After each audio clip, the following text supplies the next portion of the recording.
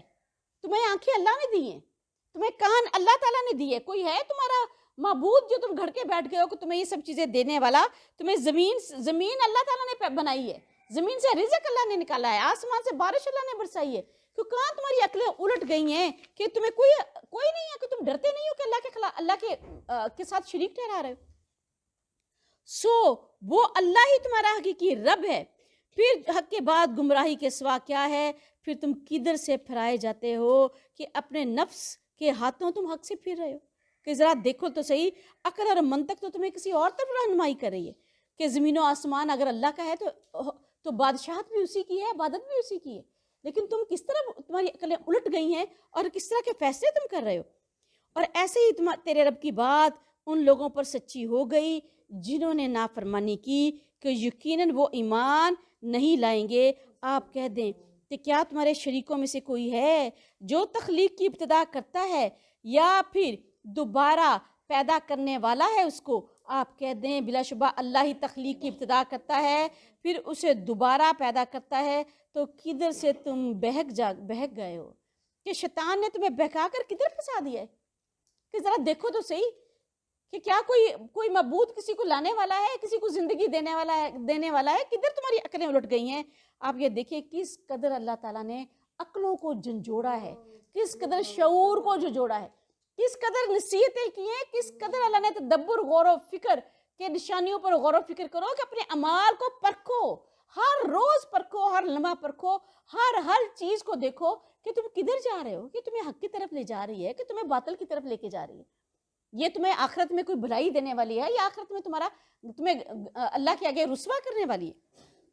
آپ کہہ دیں کیا تمہارے شریکوں میں سے کوئی ہے جو حق کی طرف رہنمائی کرتا ہو؟ آپ کہہ دیں اللہ تعالیٰ ہی حق کے لیے رہنمائی کرتا ہے، تو کیا جو حق کی طرف رہنمائی کرتا ہے وہ اس بات کا زیادہ حقدار ہے کہ اس کی پیروی کی جائے، یا وہ جو خود ہی راستہ نہ پاتا ہو سوائے اس کے اسے راستہ بتایا جائے؟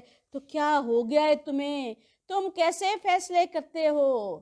کیا ہو گیا ہے تمہیں؟ کیسے فیصلے کرتے ہو کہ یہ جو عقل جس نے تمہارے اندر رہنمائی کا ایک چراغ روشن کیا ہے، جس سے تم جو غور و فکر تدبر کرنے کے لیے اللہ تعالیٰ نے تمہیں عطا کی ہے، تو یہ عقل تمہیں کس طرف رہنمائی کر رہی ہے؟ اور ذرا سوچو تو صحیح کہ یہ جو صلاحیتیں اللہ تعالیٰ نے تمہیں بخشی ہیں کیا، اور تمہاری ہدایت کے لیے جو اللہ نے وحی دی ہے، تمہارے تزکیے کے لیے اور تمہاری تربیت کے لیے جو اللہ تعالیٰ نے آسمان سے وحی اتاری، کتاب اتاری اور رسول بھیجا، کیا کسی اور معبود نے بھی تمہارے لیے سب کچھ کیا ہے؟ کیا کوئی شریعت تمہارے لیے بھیجی ہے؟ کیا انہوں نے تمہیں کوئی وحی عطا کی ہے، کوئی رسول، کوئی قانون اتارا ہے؟ کس غرض سے ان کے پیچھے لگ گئے ہو؟ کیا چیز وہ لے کر آئے ہیں؟ کہ ذرا اپنی عقلوں کو جھنجھوڑو تو صحیح کہ کیا بنیادیں ہیں تمہارے پاس اس شرک کی؟ یا میرے پروردگار شرک سے بچا، یا میرے پروردگار توحید عطا فرما۔ اور ان میں سے اکثر لوگ نہیں پیروی کرتے مگر ایک گمان کی، اور یقیناً گمان حق کے مقابلے میں کچھ بھی کام نہیں دیتا۔ یقیناً اللہ تعالیٰ خوب جاننے والا ہے جو کچھ بھی وہ کرتے ہیں۔ سب نے باتیں گھڑی ہوئی ہیں، سنی سنائی باتیں، قیاس آرائیاں جن پر وہ چل رہے ہیں، ان کے پاس کوئی دلیل نہیں، کوئی حتمی بات نہیں، بس صرف اپنے پاس سے گھڑا اور اس کے پیچھے چل پڑے. اور یہ قرآن ایسا نہیں ہے کہ غیر اللہ سے گھڑ لیا جائے، لیکن اس کی تصدیق ہے جو اس سے پہلے ہے، اور الکتاب کی تفصیل ہے. اس میں کوئی شک نہیں ہے کہ اللہ رب العالمین کی طرف سے ہے، اس کے دلائل تو خود اس کے اندر موجود ہیں. اور پھر یہ تو توراۃ اور انجیل کی بھی تصدیق کرنے والی ہے، الکتاب کی پوری تفصیل اس کے اندر موجود ہے. کیا وہ لوگ کہتے ہیں کہ اس نے اسے گھڑ لیا ہے؟ آپ کہہ دیں تو پھر جاؤ تم اس جیسی ایک صورت تو لے آؤ، اور اللہ تعالیٰ کے سوا جن کی تم استطاعت رکھتے ہو ان کو بلا لاؤ اگر تم سچے ہو. اپنے تمام شاعر، تمام ادیب، ساحر، کاہن، معبود، شیطان، جس کی عبادت کرتے ہو سب اکٹھے ہو جاؤ اور ان سب کو پکارو، اور کوئی ایک اس جیسی کوئی صورت ہی بنا کے لے آؤ اور دیکھو کہ کیا تم بنا سکتے ہو. بلکہ انہوں نے اس چیز کو جھٹلا دیا جس کا انہوں نے اپنے علم سے احاطہ نہیں کیا، حالانکہ اس کی ابھی ان کے پاس اصل حقیقت نہیں آئی تھی. اور ایسے ہی ان لوگوں نے بھی جھٹلا دیا جو ان سے پہلے تھے. سو دیکھو ظالموں کو کیسا انجام ہو. آخرت کو جھٹلا دیا، عذاب کو جھٹلا دیا، قیامت کو جھٹلا دیا، دوزخ کو جھٹلا دیا، اور اپنے مرنے کے بعد دوبارہ زندہ ہونے کو جھٹلا دیا.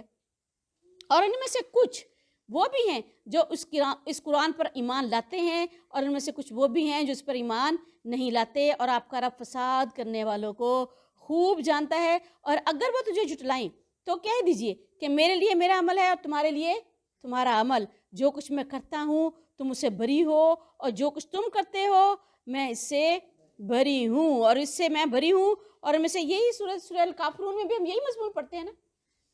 اور ان میں سے کچھ ہیں جو آپ کی طرف کان لگاتے ہیں تو کیا آپ بہروں کو سنائیں گے اگرچہ وہ اس کو نہ سمجھتے ہو. اور ان میں سے کچھ ہیں جو آپ کی طرف دیکھتے ہیں تو کیا آپ اندھوں کو راستہ دکھائیں گے اگرچہ وہ نہ دیکھتے ہوں. یقیناً اللہ تعالیٰ لوگوں پر کچھ بھی ظلم نہیں کرتا، بلکہ لوگ اپنے اوپر خود ہی ظلم کرتے ہیں. ان کے اندر اللہ تعالیٰ نے جو سننے، سمجھنے، فہم اور بصیرت والے لوگ ہیں وہ تو آپ کی باتیں جب سنتے ہیں نا تو متوجہ ہوتے ہیں اور وہ اسے نصیحت حاصل کرتے ہیں، یاد دہانی حاصل کرتے ہیں. مگر جو برے عمل ہیں تو وہ ان کا ایمان وہ ایسے ہیں کہ وہ سنتے بھی ہیں تو غافل دل کے ساتھ، بہرے، گونگے بن کر سنتے ہیں کہ انہیں اس کا کچھ بھی حاصل نہیں ہوتا. تو یہ تمہارے دلوں کا ارمان ہی ہے کہ وہ ایمان لے آئیں گے. اللہ تعالیٰ اپنے رسول کو کیا کہہ رہے ہیں کہ تمہارے دلوں کی خواہش ہے، ارمان ہے کہ وہ ایمان لے آئیں گے. وہ تو اندھیر گونگے بہرے ہو چکے ہیں. اور جس دن اللہ تعالیٰ انہیں جمع کرے گا وہ گویا کہ وہ نہیں ٹھہرے مگر دن میں بس ایک گھڑی، اور اس میں وہ ایک دوسرے کو پہچانتے رہے. اور جن لوگوں نے اللہ تعالیٰ کی یاد کو، اللہ تعالیٰ کی ملاقات کو جھٹلا دیا یقیناً وہ خسارے میں پڑے رہے اور وہ ہدایت پانے والے نہیں ہوئے. آج تو ان کو یہ لگتا ہے نا جیسے آخرت بڑی دور کی بات ہے. آج تو یہ لگتا ہے نا کہ بس موت ابھی بڑی دور ہے. لیکن اللہ کیا کہہ رہا ہے؟ اللہ کہہ رہا ہے جب مرنے کے بعد اٹھیں گے تو پہلی بات کیا ذہن میں آئے گی کہ بس ایک دن یا ایک دن کی کچھ گھڑی، اور اس میں وہ ایک دوسرے کو پہچان بھی رہے ہوں گے. لیکن اس دن ان کے لیے خسارہ ہی خسارہ ہوگا. اور اگر ہم آپ کو اس کا کچھ حصہ دکھا دیں جو ان سے وعدہ کرتے ہیں، یا ہم آپ کو اٹھا لیں تو ہماری طرف انہیں لوٹنا ہے. پھر اللہ تعالیٰ اس پر اچھی طرح گواہ ہے جو کچھ بھی وہ کر رہے ہیں. کچھ حصہ دکھا دیں، یعنی جیسے مسلسل مطالبہ کرتے ہیں کہ عذاب کا کوئی ٹوٹا دکھا دیں، کوئی عذاب کی کوئی ایک جھلک ہی دکھا دیں، کوئی عذاب کا کوئی نمونہ ہی دکھا دیں کہ ہمیں یقین آ جائے کہ واقعی ہم پر کوئی عذاب آ سکتا ہے. تو اللہ نے کیا کہا کہ اگر اللہ دکھا بھی دے تو قوم کا بڑا حصہ تو یہ ایمان تو پھر بھی نہیں لے کر آئیں گے. جھٹلانے والے تو اللہ کے ہاتھوں، جنہوں نے ایمان کا انکار کر دیا اور جنہوں نے اپنے دلوں کو سخت کر دیا، وہ جب ایسا کوئی ٹوٹا بھی دیکھیں گے تو کیا کہیں گے؟ جادوگر ہے، کاہن ہے، ہماری آنکھوں کو باندھ دیا. اور آپ دیکھیں پیچھے یہی کچھ کیا انہوں نے. اور ہر امت کے لیے ایک رسول ہے. تو جب کسی امت کا رسول آ جاتا ہے تو ان کے درمیان انصاف سے فیصلہ کر دیا جاتا ہے اور ان پر کوئی ظلم نہیں کیا جاتا. انصاف کے ساتھ کیا فیصلہ ہوتا ہے؟ اگر اس امت نے رسول کی تعلیمات کو قبول کر لیا، اس پر عمل کیا تو اللہ تعالیٰ اس کو سرفرازی عطا کرتا ہے. اور اگر رسول کا انکار کر دیا، حق کو جھٹلا دیا، تو ان پر اللہ تعالیٰ کا فیصلہ کن عذاب آ جاتا ہے. اور وہ کہتے ہیں کہ یہ وعدہ کب پورا ہوگا اگر تم سچے ہو. یہ دیکھیں کہ آخر وہ عذاب کا وعدہ کب ہوگا جو تم ہمیں ہر وقت جس کی نوید سناتے رہتے ہو. کہہ دو میں اپنی جان کے لیے کسی نفع کا اور کسی نقصان کا مالک نہیں، مگر جو اللہ تعالیٰ چاہے. ہر امت کے لیے ایک وقت ہے، جب ان کا وقت آ جاتا ہے تو نہ ایک گھڑی پیچھے رہتے ہیں اور نہ ہی آگے بڑھتے ہیں. کیا آپ ان کو کہہ دو میں تو اپنے بھی کسی نفع نقصان کا مالک نہیں ہوں، تمہیں کہاں سے نفع دوں گا، کہاں سے تمہارے نقصان کا مالک بن جاؤں گا. یہ تو اللہ کا فیصلہ ہے. اللہ تعالیٰ نے ایک وقت مقرر کر رکھا ہے. جب وہ وقت آ جائے گا تو نہ کوئی کسی کی عمر ایک گھڑی آگے ہو سکتی ہے نہ ایک گھڑی پیچھے ہو سکتی ہے. نہ کسی قوم پر عذاب ایک گھڑی آگے ہوگا نہ ایک گھڑی پیچھے ہوگا. آپ کہہ دو کیا تم نے دیکھا کہ اگر اللہ تعالیٰ کا عذاب تم پر رات میں یا دن کو آ جائے تو اس میں سے کون سی چیز مجرم جلدی مانگیں گے؟ جب عذاب دیکھ لیں گے تو فوراً کیا کہیں گے کہ ہم ایمان لے آئے. ایسے ہی کہیں گے نا. پھر تو فوراً ایمان لینے کے لیے تیار ہو جائیں گے. لیکن اس وقت تو ایمان قبول ہی نہیں ہوگا. یہ تو ایمان بالغیب ہے. اور آپ دیکھیں جب فرعون ڈوبنے لگا تھا تو جب پتا چلا کہ میرا اقتدار ختم, میں ختم, موت میرے سر پر, تو فوراً کیا کہا؟ میں ایمان لایا موسیٰ اور ہارون کے رب پر. تو اللہ نے کہا اب نہیں. تو اللہ کہتا ہے جو ہی عذاب کو دیکھیں گے پھر جلدی جلدی کیا کہیں گے کہ یا اللہ ہم ایمان لے آئے. لیکن اس وقت ایمان کوئی فائدہ نہیں دے گا. کیا پھر جو ہی عذاب واقع ہوگا اس پر تم ایمان لاؤ گے؟ کیا اب حالانکہ اس کے لیے تم خود جلدی طلب کرتے تھے, تم تو خود ہی یہ اس کو طلب کر رہے تھے. پھر ظالموں سے کہا جائے گا کہ اب ہمیشگی کا عذاب چکھو, تمہیں بدلہ نہیں دیا جائے گا مگر اس کا جو تم کماتے تھے. وہ آپ سے پوچھتے ہیں کہ کیا واقعی وہ حق ہے؟ آپ فرما دے کہ ہاں میرے رب کی قسم یقیناً وہ حق ہے اور تم عاجز کرنے والے نہیں ہو. آخرت حق ہے, جزا حق ہے, سزا حق ہے اور اللہ کے آگے حاضری حق ہے. اور اگر ہر شخص کے لیے جس نے ظلم کیا وہ سب کچھ ہو جو زمین میں ہے اور وہ اس کو ضرور ضرور فدیہ میں دے دے گا اور وہ اس دن شرمندگی کو چھپائیں گے. اب جب وہ عذاب کو دیکھیں گے اور اس دن ان کے درمیان انصاف کے ساتھ فیصلہ کر دیا جائے گا اور ان پر کوئی ظلم نہیں کیا جائے گا. آپ دیکھیں یہ دنیا مال کی دنیا ہے. ہمارے پاس مال ہو تو ہم کتنی چیزیں خرید سکتے ہیں, کتنے نقصانوں سے بچ سکتے ہیں, کتنے فائدے ہم حاصل کر سکتے ہیں. لیکن اللہ کہتا ہے آخرت کا دن مال کا دن نہیں ہوگا. اور آخرت کے دن جب جہنم کا جس کے متعلق فیصلہ ہو جائے گا تو وہ کہے گا کہ اگر میں سارا مال سب کچھ دے کر کسی نہ کسی طریقے کے ساتھ بھی اگر جہنم کے عذاب سے بچ سکتا ہوں تو وہ چاہے گا کہ میں بچ جاؤں. اور آگے ہم آیات پڑھیں گے جس میں وہ کہے گا کہ اگر میں اپنا بھائی, اپنا بیٹا, اپنا خاندان, اپنے قبیلہ سب کچھ دے کر بھی بچتا ہوں تو میں بچ جاؤں. اور سن لو بلا شبہ اللہ تعالیٰ کے لیے ہے جو آسمانوں اور زمین میں ہے. سن لو بلا شبہ اللہ تعالیٰ کا وعدہ سچا ہے لیکن ان کے اکثر لوگ نہیں جانتے. وہی زندگی عطا کرتا ہے اور وہی موت دیتا ہے اور اسی کی طرف تم لٹائے جاؤ گے. اے لوگو بلا شبہ تمہارے رب کی جناب سے تمہارے پاس نصیحت آ گئی ہے اور اس کے لیے شفا ہے جو دلوں میں ہے اور مومنوں کے لیے اس میں ہدایت ہے اور رحمت ہے. اللہ تعالیٰ نے قرآن کا تعارف کروایا ہے. قرآن کی 4 صفات اللہ تعالیٰ نے اس میں ان آیات میں بیان کی ہے. کمال درجے کی آیات ہیں. قرآن کی فضیلت پر یوں سمجھیں کہ بالکل جامع آیات کہ اللہ تعالیٰ نے کہا تمہارے طرف کون سی نصیحت آ گئی ہے جس میں دلوں کے لیے شفا ہے. وہ تمام امراض جو دلوں کو لگ جاتے ہیں, جو انسان کو حیوانات کے درجے تک گرا دیتے ہیں, لالچ, تکبر, حسد, خود غرضی, شہوات, یا یہاں تک کہ دین میں بھی کوئی شبہ آ گیا ہو یا آخرت کے متعلق دل میں کچھ شبے موجود ہوں یا جزا اور سزا کے متعلق دلوں میں کچھ شبے ہوں, تو قرآن کے علم سے دل میں جو بھی شبے آتے ہیں ہر طرح کے شبوں کا بھی علاج ہو جاتا ہے. اور ہر طرح کے دل کی ایسے امراض جیسے بغض, حسد, جو نیکی اور بلائی کے راستے کی بیماریاں ہوتی ہیں, ان سب بیماریوں سے بھی قرآن کا علم انسان کو شفا عطا کرتا ہے. وہ شخص جو خلوص سے دل کے ساتھ قرآن سے بھلائی اور خیر حاصل کرتا ہے, ایمان حاصل کرنے کی تگودوں میں لگتا ہے, اس وجہ سے اس میں اپنا وقت, اپنی قوتیں, اپنی صلاحیتیں لگاتا ہے, تو اللہ تعالیٰ اس کو دونوں امراض سے شفا دیتا ہے. ایک وہ شبہ جو دین کے متعلق, آخرت کے متعلق اور جنت دوزخ کے متعلق انسان کے دل میں آتے ہیں, ان سب شبوں کا بھی علاج ہوتا ہے. اور دوسرا وہ بیماریاں, نفسی بیماریاں جو کہ انسان جن کی بنیاد پر جنت سے دور ہو جاتا ہے, ان سب کا علاج بھی قرآن ہی کرتا ہے. اور مسلسل جو شخص قرآن میں مصروف رہتا ہے اس کا کیا ہے کہ اللہ تعالیٰ اس کو پہلے علم الیقین عطا کرتا ہے کہ اسے اس علم پر یقین آ جاتا ہے, پھر عین الیقین اور پھر حق الیقین. عین الیقین ہوتا ہے کہ ایسا یقین جو کہ انسان اپنی آنکھوں سے جیسے کسی چیز کو دیکھ رہا ہو, اور حق الیقین کہ ایسا یقین آ گیا جو پھر اب دوبارہ کبھی اس یقین سے محروم نہیں ہوگا.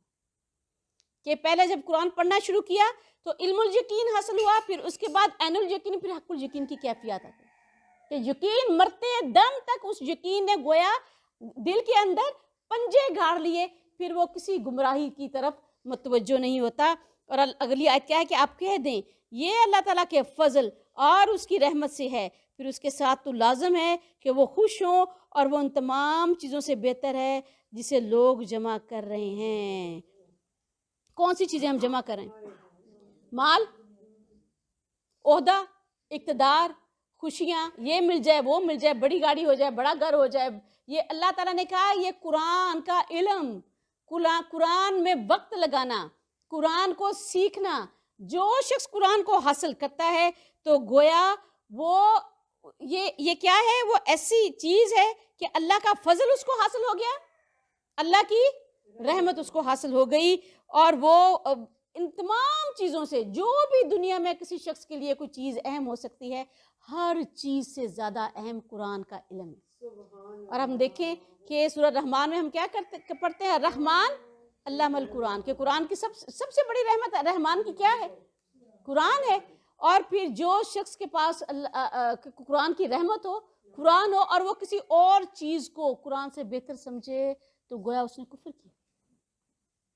تو یہ اللہ تعالیٰ کے فضل اور اس کی رحمت میں سے ہے۔ پھر چاہیے کہ لوگ اس پر خوشیاں منائیں، اور وہ ہر چیز سے بہتر ہے جسے لوگ جمع کر رہے ہیں۔ آپ کہہ دیں، اللہ تعالیٰ سے دعا ہے کہ اللہ تعالیٰ ہمیں قرآن کا علم عطا فرمائے، قرآن سیکھنے والا اور قرآن سکھانے والا بنائے۔ آپ کہہ دیں کہ تمہارا کیا خیال ہے، جو رزق اللہ تعالیٰ نے تمہارے لیے اتارا ہے تم نے اس میں سے خود ہی حرام اور حلال بنا لیا ہے؟ آپ کہہ دیں کہ کیا اللہ تعالیٰ نے تمہارے لیے اس کی اجازت دی ہے، یا تم اللہ تعالیٰ پر جھوٹ باندھتے ہو کہ یہ حلال اور حرام جو اللہ تعالیٰ نے قرآن میں دیے خود ہی اپنے پاس سے گڑھ لیے، اللہ تعالیٰ پر خود ہی جھوٹ باندھ لیے۔ اور اللہ کے رسول صلی اللہ علیہ وسلم نے فرمایا یہ قرآن اللہ تعالیٰ اس کتاب کے ذریعے کچھ لوگوں کو بلند کرتا ہے، اور اللہ تعالیٰ اپنی اس کتاب کے ذریعے کچھ لوگوں کو پست کر دیتا ہے۔ سورہ واقعہ میں بھی اس کی ڈیٹیل پڑھیں گے۔ اور بلند کس کو کرتا ہے؟ جو اس پر عمل کرتے ہیں، جو اسے نصیحت حاصل کرتے ہیں، جو اسے یاد دہانی حاصل کرتے ہیں، جو اس کو اپنے عمل میں ڈھال لیتے ہیں، اس کو اللہ بلند کرتا ہے۔ پست کس کو کرتے ہیں؟ جو اس کو اپنے عمل میں نہیں ڈھالتے، جو اس کے حلال کو حلال نہیں کرتے، جو اس کے حرام کو حرام نہیں کرتے۔ اور کیا خیال ہے ان لوگوں کا جو اللہ تعالیٰ پر جھوٹ باندھتے ہیں؟ قیامت کے دن میں یقیناً اللہ تعالیٰ لوگوں پر بڑا فضل فرمانے والا ہے، لیکن اکثر لوگ شکر ادا نہیں کرتے۔ کہ یہ دیکھو ان لوگوں کے متعلق کیا خیال ہے جنہوں نے اللہ تعالیٰ پر جھوٹ باندھا، کہ اس جرم عظیم کو انہوں نے اس قدر معمولی سمجھ لیا ہے کہ کیا سمجھا کہ معمولی ہے، اور اس کو اللہ تعالیٰ معاف کر دے گا۔ اور یہ خود سے حرام بنا لینا، خود سے کسی چیز کو حلال کر لینا، یا دین میں کوئی بدعت کر لینا، یا کوئی چیز دین کا حصہ نہیں ہے لیکن اس کو دین کا حصہ سمجھ لینا، یا کوئی چیز دین کا حصہ ہے اس کو دین سے نکال دینا، یہی بدعت ہے نا۔ اور نہیں ہوتے آپ کسی حال میں، اور نہ اس کی طرف سے قرآن میں سے کچھ پڑھتے ہیں اور نہ کوئی عمل کرتے ہیں، مگر ہم تمہارے اوپر گواہ ہوتے ہیں جب تم اس میں مشغول ہوتے ہو، اور آپ کے رب سے نہ کوئی ذرا برابر چیز زمین میں غائب ہوتی ہے اور نہ آسمان میں، اور نہ اس سے چھوٹی اور نہ بڑی، مگر سب کچھ ایک واضح کتاب میں اللہ تعالیٰ نے لکھ دیا ہے۔ کون سی واضح کتاب ہے یہ؟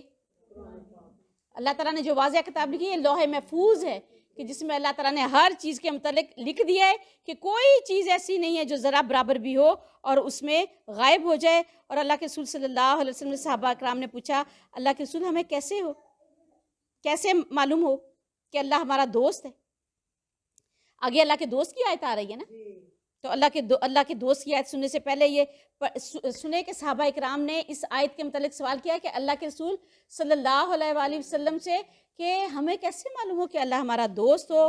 تو اللہ تعالیٰ کے رسول صلی اللہ علیہ وسلم نے فرمایا اللہ کے کچھ بندے ایسے ہوں گے جو نہ تو شہید ہوں گے اور نہ ہی وہ نبی ہوں گے، مگر جب قیامت کے دن انہیں عظیم ترین درجات عطا کیے جائیں گے، اور نبی اور شہداء بھی ان پر رشک کریں گے، اور صحابہ اکرام سے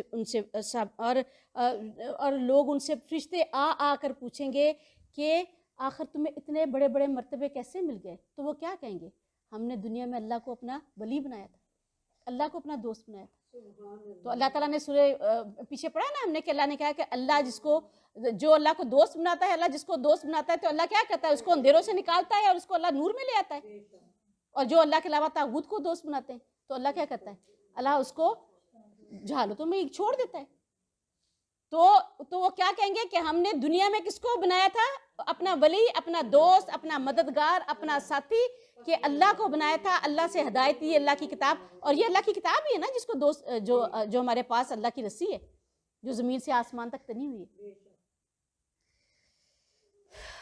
یا میرے پروردگار، ہمیں بھی اللہ اپنے دوست ان لوگوں میں شامل کر جو اللہ اپنی اس کتاب کو ہم دوست بنائیں.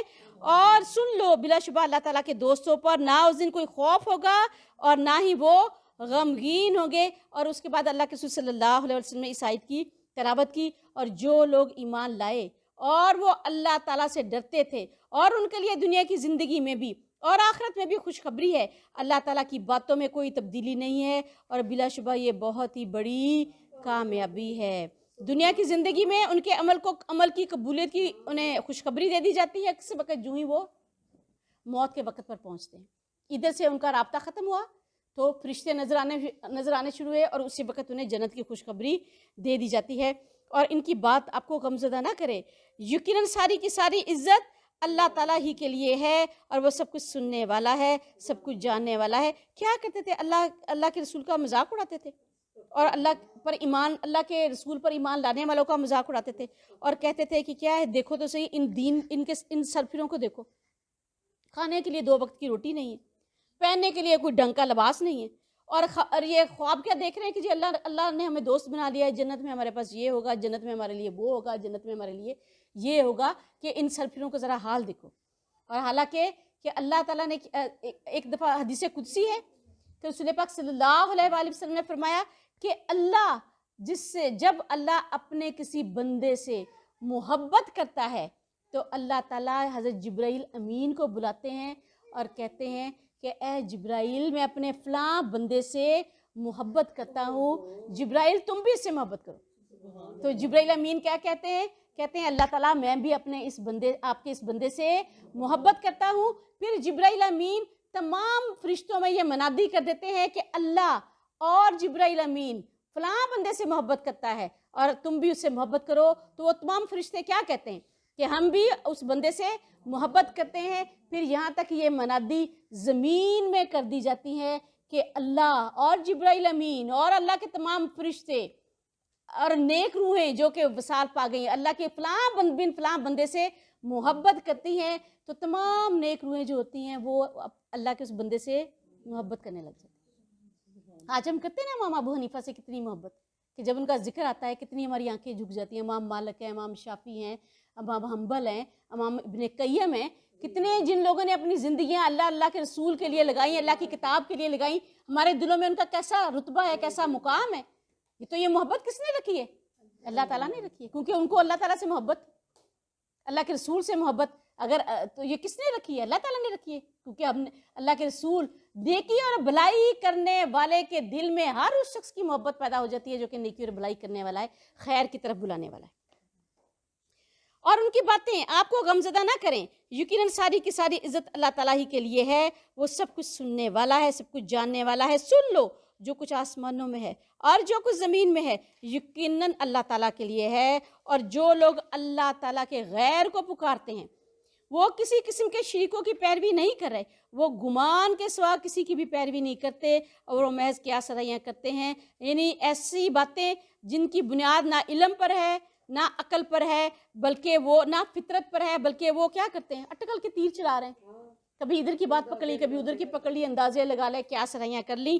اور جس نے تمہارے لیے رات بنائی تاکہ تم اس میں سکون حاصل کرو اور دن کو روشن بنایا، اس میں یقیناً ان لوگوں کے لیے نشانیاں ہیں جو سنتے ہیں. اور وہ لوگ جو کہتے ہیں کہ اللہ تعالیٰ نے اولاد بنا رکھی ہے، وہ پاک ہے اور وہ بے نیاز ہے. اسی کا ہے جو کچھ آسمانوں میں ہے اور جو کچھ زمین میں ہے، اور تمہارے پاس اس کی کوئی دلیل نہیں. کیا تم اللہ تعالیٰ پر وہ کہتے ہو جو کہ تم جانتے ہی نہیں ہو؟ آپ کہہ دیں یقیناً جو اللہ تعالیٰ پر جھوٹ باندھتے ہیں وہ فلاح نہیں پائیں گے. دنیا میں بس تھوڑا سا فائدہ ہے ان کے لیے، پھر ہماری ہی جنم انہیں لوٹنا ہے، پھر ہم انہیں سخت عذاب چکھائیں گے اس کی وجہ سے جو وہ کفر کرتے تھے. رسول پاک صلی اللہ علیہ وآلہ وسلم نے فرمایا، حدیث قدسی ہے کہ ابن آدم نے مجھے گالی دی، حالانکہ یہ اس کے لیے جائز نہ تھا، اور ابن آدم نے مجھے جھٹلایا، حالانکہ یہ اس کے لیے جائز نہ تھا، اور اس کی گالی یہ ہے کہ اس نے کہا کہ میں نے اولاد بنائی ہے، اور اس کو جھٹلانا یہ ہے کہ وہ کہتا ہے کہ میں اسے دوبارہ زندہ کرنے پر قادر نہیں۔ اندازہ کرے کس قدر سخت حدیث ہے، یا میرے پروردگار شرک سے بچا۔ اور آپ ان پر لوح کی خبر پڑھ دیں، جب اس نے اپنی قوم سے کہا ہے میری قوم اگر میرا کھڑا ہونا اور اللہ تعالیٰ کی آیات کے ساتھ میرا نصیحت کرنا تم پر بھاری گزرا ہے، تو میں نے اللہ تعالیٰ پر بھروسہ کیا ہے، سو تم اپنے معاملے کا اپنے شریکوں سمیت کوئی متفقہ فیصلہ کرو، پھر تمہارا فیصلہ تم پر چھپا نہ رہے، پھر مجھ پر جو کر گزرو کر لو اور مجھے مہلت نہ دو۔ پھر اگر تم نے منہ موڑا تو میں نے تم سے کوئی مزدوری نہیں مانگی، میری مزدوری اللہ تعالیٰ ہی کے ذمہ ہے، اور مجھے حکم دیا گیا ہے کہ میں فرما برداروں میں سے ہو جاؤں۔ پس انہوں نے اسے جھٹلایا، اور ہم نے اسے اور ان لوگوں کو نجات دی جو کشتی میں اس کے ساتھ تھے، اور ہم نے انہیں جانشین بنایا، اور جنہوں نے ہماری آیات کو جھٹلایا ان لوگوں کو ہم نے غرق کر دیا۔ سو دیکھو ان کا کیا انجام ہوا جنہیں خبردار کیا گیا تھا۔ پھر نوح کے بعد ہم نے کئی رسول ان کی قوم کی طرف بھیجے، وہ ان کے پاس واضح دلائل لے کر آئے، سو وہ ایسے نہیں تھے کہ اس پر ایمان لاتے جیسے اس سے پہلے وہ جھٹلا چکے تھے۔ حد سے گزرنے والوں کے دلوں پر ہم ایسے ہی مہر لگا دیتے ہیں۔ دلوں پر مہر کیوں لگتی ہے؟ جب انسان اللہ کی قائم کی ہوئی حدوں سے نکل جاتا ہے۔ پھر ان کے بعد ہم نے موسیٰ اور ہارون کو فرعون اور اس کے سرداروں کی طرف اپنی نشانیاں دے کر بھیجا، تو انہوں نے تکبر کیا اور وہ مجرم لوگ تھے۔ چنانچہ جب ہمارے پاس سے حق ان کے پاس آ گیا تو انہوں نے کہا یقیناً یہ تو کھلا جادو ہے۔ موسیٰ نے کہا کیا تم حق کو یہ کہتے ہو جبکہ وہ تمہارے پاس آ چکا ہے؟ کیا یہ جادو ہے؟ حالانکہ جادوگر تو کبھی بھی کامیاب نہیں ہوتے۔ انہوں نے کہا تم ہمارے پاس آئے ہو کہ ہمیں اس راستے سے پھیر دو جس پر ہم نے اپنے باپ دادا کو پایا ہے، اور زمین میں تم دونوں کی بڑائی قائم ہو جائے، اور ہم تم دونوں کے لیے ہرگز بھی ایمان لانے والے نہیں ہیں۔ آپ یہ دیکھیں، یہ قریش بھی یہی کہتے تھے نا کہ ہم اپنے باپ دادا کا دین ہی چھوڑیں گے۔ اور فرعون نے کہا کہ ہر ماہر جادوگر کو میرے پاس لے آؤ۔ تو جب تمام جادوگر آ گئے تو موسیٰ نے ان سے کہا کہ جب تم جو کچھ بھی تم پھینکنے والے ہو اس کو پھینکو۔ تو جب انہوں نے پھینکا، موسیٰ نے کہا جو کچھ تم لائے ہو وہ جادو ہے، یقیناً جلد ہی اللہ تعالیٰ اسے مٹا دے گا، اور بلا شبہ اللہ تعالیٰ فساد برپا کرنے والوں کے کام درست نہیں کرتا، اور اللہ تعالیٰ اپنی باتوں سے حق کو حق کر دیتا ہے، اور خواہ مجرم کتنا ہی برا مانے۔ امتحان اور آزمائشیں آتی ہیں، لیکن امتحان اور آزمائش کے مرحلے جب گزر جاتے ہیں تو غلبہ کس کو ہوتا ہے؟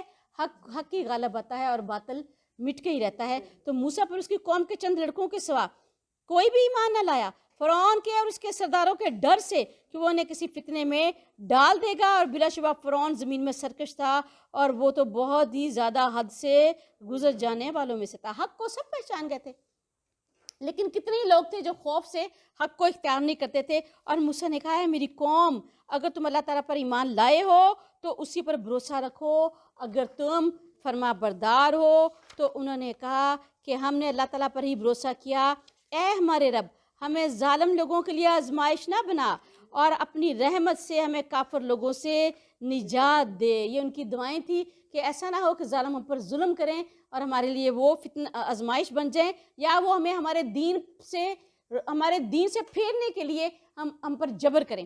اور ہم نے موسیٰ اور اس کے بھائی کو وحی کی کہ اپنی قوم کے لیے مصر میں چند گھروں کو ٹھکانہ مقرر کرو، اور اپنے انہی گھروں کو مسجد بنا لو، اور نماز قائم کرو، اور ایمان والوں کو خوشخبری دے دو۔ یہ عارضی طور پر تورات کہ انہی مسجدوں کو انہی گھروں کو ہی مسجد بنا لو۔ آپ یہ دیکھیں نماز ہر دور میں مقرر تھی، فرض تھی۔ اور موسیٰ نے کہا کہ اے ہمارے رب بلا شبہ آپ نے فرعون اور اس کے سرداروں کو دنیا کی زندگی میں زینت اور مال دیے ہیں، اور اے ہمارے رب تاکہ وہ لوگوں کو آپ کی راہ سے بھٹکا دیں، اے ہمارے رب ان کے مالوں کو مٹا دے اور ان کے دلوں پر سخت گرہ لگا دے، سو وہ ایمان نہ لائیں حتیٰ کہ وہ دردناک عذاب دیکھ لیں۔ حضرت موسیٰ علیہ السلام دعا کرتے تھے، اور حضرت ہارون علیہ السلام آمین کہہ رہے تھے، اور اللہ تعالیٰ نے ان دونوں کی دعاؤں کو قبول کر لیا۔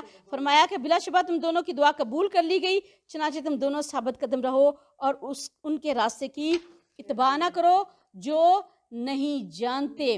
کیا نہیں جانتے؟ اللہ سے جاہل، اللہ کے رسولوں سے جاہل، اللہ کی کتابوں سے جاہل، اللہ سے محبت نہیں کرتے، اور گناہ سے نفرت نہیں کرتے۔